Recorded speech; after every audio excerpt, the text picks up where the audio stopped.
Good morning again, and welcome to the Moment of Truth. This is the program that shows you how you can change your life through the principles of truth and love.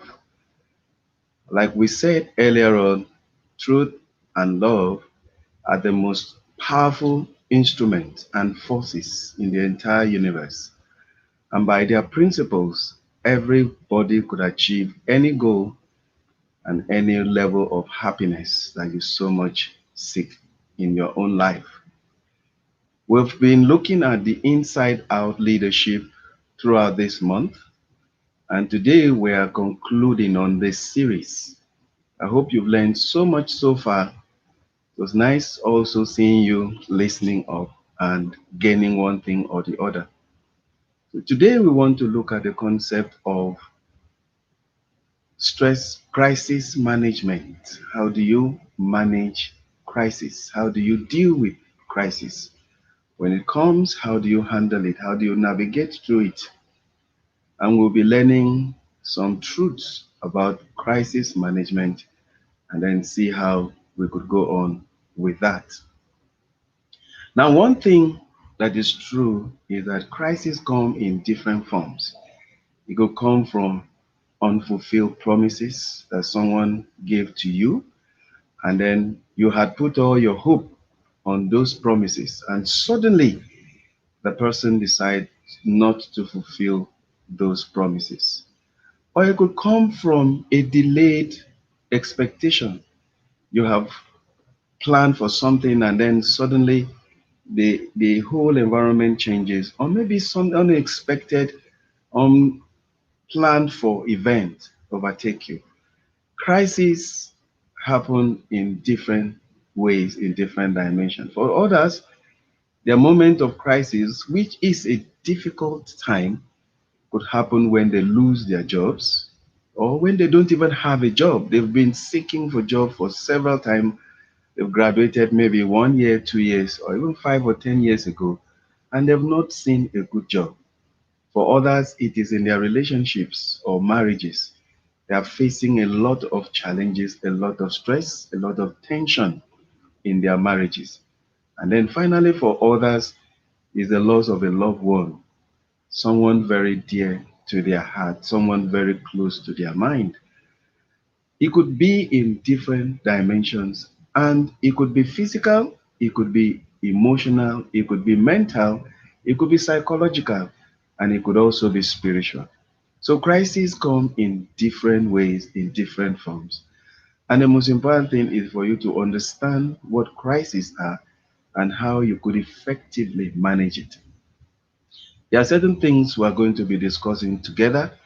And please, if you have any questions or you have comments or you need clarification on anything related to our discussion this morning, feel free to put it on a comment section.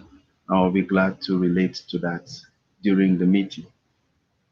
Now, crises are moments of unexpected events or situations or circumstances that unsettle you, that you didn't expect, that you don't want. Any event or situations or circumstances that happens to you unexpectedly or something that happens sequentially in your life but you don't want it. Most times it is related to pain and unwanted situations. But crises happen every day to everybody. Now there are five things that you need to know about crisis. The first one is crises are inevitable. There's nothing you can do about it. It must come. It's like the constant in everybody's life. One way or the other, one time or the other, your life must be unsettled. You know, life is not a straight road. It is full of bends, curves, potholes, and even bumps. And you will likely meet one of these along the journey through life. So crises are inevitable. It's not something that is strange. It's not something that happens to only one group of people or one particular community. Crisis happens to to everybody. You cannot escape it no matter who you are, no matter where you are. They happen to everyone at the same time. Now, the second thing that we need to know about crisis is that every crisis are temporal. They are temporal. Crises have a start time, they have a start day, and they have an end time or an end day. So you must know when the crisis begins.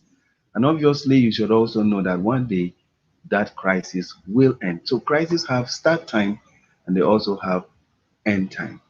But in the case of death, however, those crises come just swiftly and then leaves you completely unbalanced or completely unsettled.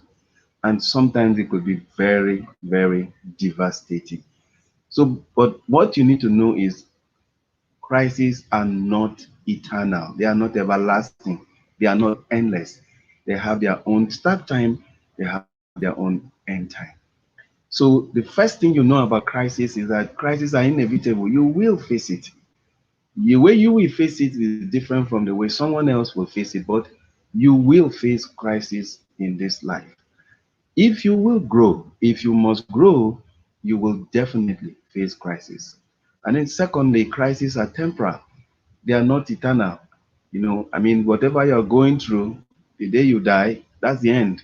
It's not going to follow you to the grave. They end in this life. So they are temporal events, they are temporal circumstances, and they are temporal situations. And if you deal with it correctly, if you follow the correct measures in dealing with crisis, you will always surmount it with time. So crises are temporal. The third thing you need to know about crisis is like they are surmountable.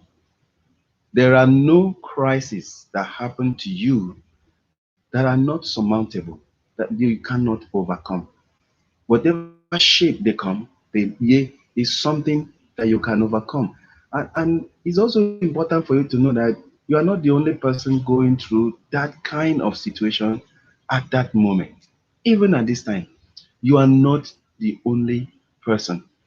And if you read history, there will be several other people who have gone through what you are going through today, and many of them have been able to surmount it.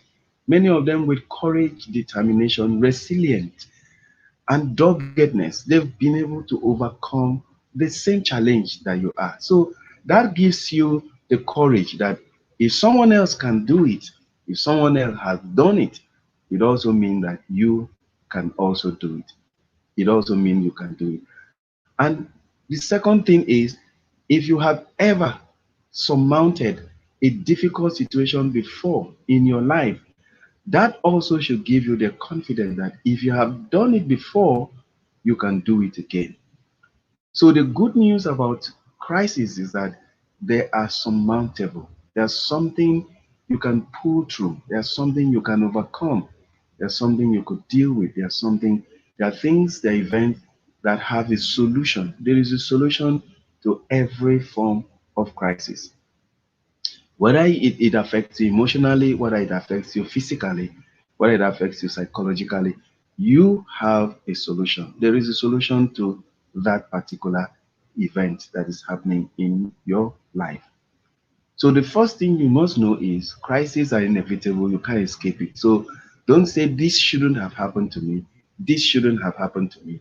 No, you can escape it. Just make up your mind that whenever it comes, whenever I meet it, I'm going to face it because I can't do without it. The second thing is that they are temporal. They have their own expiry date. So hope, courage, and determination is something you should always put on whenever you face with a crisis. I think the third thing is they are surmountable. They are surmountable. There are things that you can overcome. There are things that you can surmount. There are things you could solve. There are always problems that have a solution. And then the fourth thing that you need to know about crisis is that they come to make you better. Crises are not there to kill you. Crises are not there to completely disable you. No. Crises are always there to make you better. Every time you surmount a crisis, every time you surmount a problem, You can imagine you don't have job for 1 year, 2 years, 3 years. If you can surmount that, it makes you better. Crisis will never leave you at the same position you were before the crisis. After the crisis, you will always be a different person. For some people, when they go through crisis, because they didn't manage it well, they become worse. They become bitter, they become jealous, they become envious, they become mean. But some who handle crisis well becomes better, they become more caring, they become more empathetic, they become more understanding, they have a larger heart. They know things could happen to people even though they didn't expect it. So crises come particularly to make you better. So some of the questions you need to ask whenever you are is, what is this situation trying to teach me? What skills am I supposed to build? What capacities am I supposed to develop under this period? If you can sit down and learn and understand the purpose of those crises, you will always become a better person after each crisis in your life. Because crises come to stretch you, they come to enlarge you, they come to make you stronger. The only way you could bring out all the stuff in a tea bag is to put it in a hot water. So crisis is actually to put you in a particular condition and see how you will react to it and see how you will respond to it. So it's either you respond or you react, but you must do something when you are in a crisis. So crises are not dangerous things in themselves. They are not end of the world kind of a thing. They are not there to break you. They are not there to disable you. They are there to make you better. With this kind of understanding, sometimes crises are really opportunities for you to explore, for you to achieve, for you to take an adventure along that line and see how life will unfold. So these are the truths you need to know. These are the basic things you need to know about crisis that will help you navigate through it. Now, having known this, whatever crisis that you are now, how do you deal with it? How do you manage those crises and come out of it? The first thing you do under crisis is you need to be calm. You need to relax. Most times, crises affect our emotions, sometimes so terribly that we flare up, we just lose it. Some people kill themselves because of a crisis. They couldn't manage their emotions, they couldn't hold themselves, they couldn't address it, they couldn't relax, they couldn't hold themselves back. So the first thing you need to do to manage crisis effectively is be calm, relax. Relax, just relax. Just make sure you relax. Whatever will make you get to that point. If you need to cry, yes, it's allowed.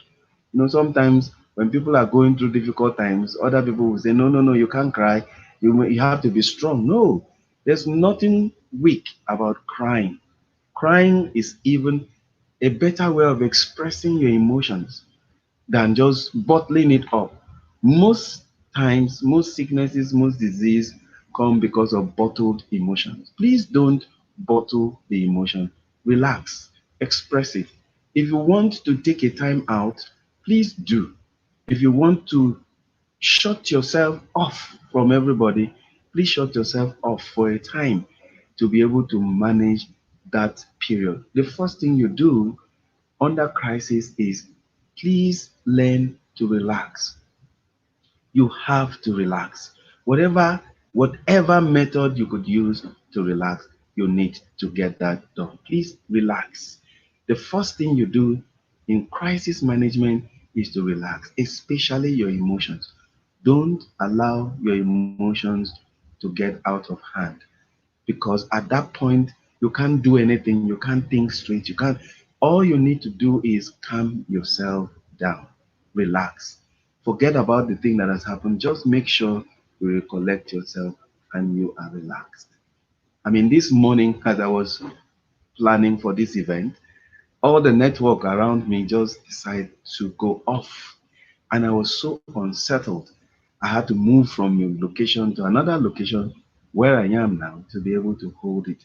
It is simply inevitable. And as I'm talking to you now, I've been trying. The first thing I did is just relax because I can't come here sweating and dancing around on the screen. So, the first thing you do in crisis management is you have to learn how to relax. Relax your nerves, relax yourself, calm down. If you need to cry, if you need to go away from people for a while, if you even need to talk to people, talk about something different from what had happened, is allowed. Whatever will help you, please try to relax your nerves. The second way to manage crisis is you have to learn how not to blame anybody. Crisis is not a time to blame. It's not a time to criticize. It's not a time to condemn. You know, you don't condemn people. You don't condemn yourself. You don't blame people. You don't blame yourself for what had happened. I know most times, especially when it involves loss of life, I've seen spouses that blame themselves because of the death of their loved ones, their children, their husband, their wife. They felt there was something they could have done that they didn't do that led to the death of that person. Please, when you are going through crisis, it is not the time for you to blame anybody.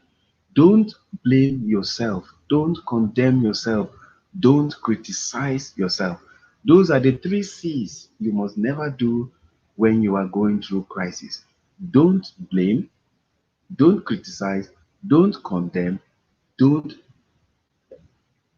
don't blame anybody. Don't criticize, don't condemn anybody, and don't blame anybody. Don't blame yourself. Don't blame anybody around you. Don't blame the situation. Don't blame the country. Just relax yourself and don't blame anybody. Don't say it is from my village, it is from my country, it is from my leaders, it is from my organization. Don't play the blame game when you are under crisis. That is not the time to blame. It is a time to sit down and calm your nerves and don't blame anybody. Maybe sometimes there's nothing you could have done anyway. There's nothing you could have done to avert that situation. So, going through crisis, the second step that you need to look at is don't blame anybody. The first one is relax. The second one is don't play the blame game. Don't blame anybody around you. Never blame anybody, including yourself. Now, the third thing you do that could help you go through crisis is to sit down and ask the hard questions. Sometimes, especially when life is not going the way you want it to go, sometimes we tend to absolve ourselves from the blame. We tend to absolve ourselves from what has happened. It's time for you to ask very sincere and hard questions just to be able to diagnose why that thing happened, how you could navigate through it. So you could ask yourself questions like, how did I get here? What happened? Is this something I should have done that I have not done? Or is this something that I have done that I shouldn't have done? Or is it something I should not have done that I have done? The other set of questions you could ask is, why is this thing happening to me at this time? Why is it happening? How did it happen? When did it happen? You have to sit down and really, really ask yourself. You could also ask yourself, what role did I play for this thing to happen to me? What role did I contribute? How did I contribute to this thing taking place in my life? How did I contribute to it? What did I do or not do that led to this thing taking place in my life? Whatever it is, the third step that you need to do is you just need to ask yourself the truest, sincerest questions that you could develop. It will help clarify your mind. It will help open up the situation for you to take proper actions, proper steps to prevent similar thing from happening. I remember when I was looking for a job, and someone came to me and said, "No, you can't just sit down at home waiting for your ideal job. Why don't you go and teach?" You know, I didn't know all this. I should have asked myself, okay, What I'm looking for is not coming my way. So what else could I do? What else can I do? And that is actually the next step. We're looking at 5 ways to manage crisis, to handle crisis effectively. And we say the first step is relax. Just relax. Do nothing. Do absolutely nothing until you are calmed down, until you've calmed down, until you've really relaxed, until your peace have come back to you. The second thing is throw away every form of blame. Absorb everybody from the blame. Absorb everybody from condemnation, from criticism. Don't condemn, don't criticize, don't blame anybody. So you have to understand these 2 steps. And the third thing is ask the hard, sincere question. How did I actually get here? What did I do or what did I not do to bring me to where I am now? Now, the fourth thing is find the solutions. The third step is to help clarify your mind on what has happened. The fourth step is what should I now do to get out of this situation? What do I do? What are the options around me? What do I do or what do I not do to get out of this situation? Like I said, when someone confronted me, why don't you go and teach? I never looked at teaching as an alternative to getting the dream job that I'm looking for. And I accepted the challenge, went and applied, and got a place to teach. There are always different ways of solving the same problem. You may be looking for a job. So, what else could you do while waiting? What other skills can you develop? Who else can you help? Usually, people advise when you are looking for a job, you could go and do pro bono. Look for a place that you would love to work in and go there and do pro bono. You can just go there and tell them you will work for them for 30 days. You could work for them for 30 days free. And then within those 30 days, you make yourself so relevant that the day you say you are going, they would not let you go. And then number two, you could look for a similar thing that you really want to do. Maybe you want to start a business and there's a business like that somewhere. You could attach yourself to it and see how it is run and learn from that particular business how to run your own business and what kind of mistakes you need to avoid. So while waiting for the funds to come, you could attach yourself to a similar business and be doing it.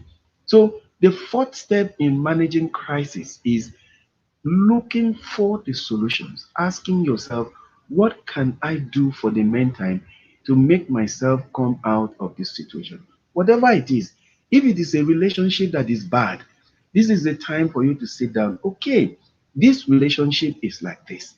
How did it get here? What did I do or what did I not do to get it to this point? And then when you are looking for the solution, how can I resolve this matter? Assuming you're always quarreling over some matters, this one has a different perspective, this one has a different perspective.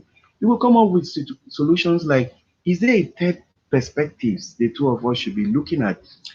I want it like this. My spouse wants it like this. Is there a middle ground we could come to and still have peace in this home? What can we do? And at this stage, you just have to be sincere. You have to look for at least 20 different ways you could solve the problem. There are so many ideas that could come to you, but the first 20 ideas is good enough to help you start to see how you could solve that problem. I told you earlier that crises are surmountable, no matter what they are, no matter how big or how small they may be. You will always find an alternative, you always find a solution. Like today, all my gadget, like I said, just stopped working, and I just have to look for ways. Are there other ways through which I can still reach out to my audience today? Because I know some people will be waiting to listen to today's episode. So I have to make do with anything, whatever I could lay my hands on and get the job done. So when you are faced with difficult situations, when you are faced with situation that looks like unsurmountable, sit down, relax, ask questions. And if you don't know the right question to ask, seek help from people. By all means, seek how to come out from that situation. So the 5 ways, number one is relax. No, the second step is don't play the blame game. Don't blame anybody for what has happened. The third step for managing crisis effectively is ask the right questions and try to find out the root cause. Find out the root cause of that particular situation. It always have something that causes it. Crises don't happen by themselves. There's always a cause to every crisis. Find it. And when you found it, find the solution. For every challenge, there's always a solution. And then when you come out with the possible solution that you would like to implement to resolve that crisis, the last step is take action. Don't just allow it remain on just a solution or a plan on your desk. Take action. Take action. Take action and take action now. Move in immediately. Now you've calmed your nerves. Now you've relaxed. Now you've known how that thing happened, how you got yourself to where you are. Don't blame yourself. Plan on how you would come out of it and finally take action. I tell you, with these 5 steps, nothing can unsettle you in your life. You will always find yourself surmounting every challenge that comes to your path. Crises are inevitable, they will always come. But whenever they come, these are the 5 ways through which you can navigate through every crisis. They have a start time, they have an end time. Don't allow crisis keep you where you are. Find the solution and take action. Usually, the action might not be everything that you could see. But once you start with a positive outlook, you will always surmount every crisis. And to end it all, someone said, there are no failures in life, only feedback. I want to repeat that. There are no failures in life, only feedback. So crises are actually feedback to you that there's something you need to grow. Maybe there's a skill you need to develop. Maybe there's an area of your life you need to deal with. But crisis as just feedback. There are really no failures in life, only feedback. So, what feedback is life giving to you? What feedback is life throwing at you in the form of crisis? And what are you going to do about it? That might be an opportunity that is coming to you in a workflow. Don't dismiss it. Never know what could spark your own life in a positive direction. Embrace it and see how you can handle it. And like I said, you will never remain the same as you pass through every crisis in life. Don't give up. There's always opportunity for growth and expansion. Again, it was nice being with you today. We've concluded this aspect of inside out leadership. We've understood that leadership is not really about position, it's not about leading people, it's about unveiling your ability to deal with life and achieve your dreams. And today we've ended it with how to navigate through difficult times that we could call crisis. Relax, don't blame anybody. Find out the root cause, propose a solution, and take action based on the solution. And I tell you, you will always have a positive story to tell people on how you come out of it. I've had several negative experiences, but through it all, I'm glad that they came because they left me with a particular message, and that has helped me to navigate and see life in a completely different way. And that's exactly what crisis will do for you. So you don't need to blame yourself. You don't need to feel bad about yourself. All you need to do is embrace it and unfold your capacity using these 5 simple steps that we have looked at today. And you will always have a positive story to tell. It was nice again being with you today on the moment of truth. By next month, February, we're going to start another series on business. Please, if you are doing business or you know someone who is doing one kind of business or the other, draw the person closer and we will see how to make your business the best venture you've ever seen. So, have a very wonderful weekend and we look forward to seeing you again next week. And please, if you would like to get in touch with Center for Character and Leadership Development, please call the numbers on your screen right now: 08034665348 or 070 757 668843, or send an email to ccld75@yahoo.com. The number again is 07057668843 or 08034665348, or send an email to ccld75@yahoo.com, and we will be glad to get back to you. If you're going through a difficult time and you don't know how to navigate through it, please get in touch with us. I'll be glad to resolve it with you. Thank you again for being there, and have a very, very wonderful weekend and end of January by tomorrow. Really, January has come to an end tomorrow. So thank you so much for listening, and bye.